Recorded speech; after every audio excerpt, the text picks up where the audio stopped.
আমি আবার নতুন করে শসার গাছ লাগিয়েছি, সেটা কিন্তু দেখাচ্ছি। দেখেন,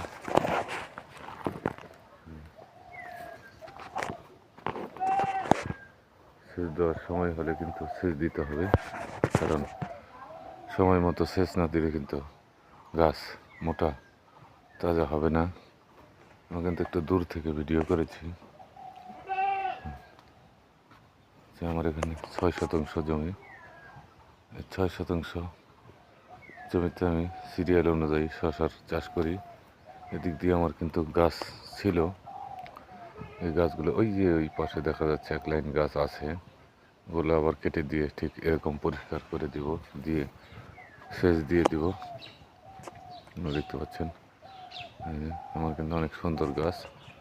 আমি এবার স্মার্ট বয় জাতের শসা লাগিয়েছি, মালচিং পদ্ধতিতে স্মার্ট জাতের শসা লাগিয়েছি।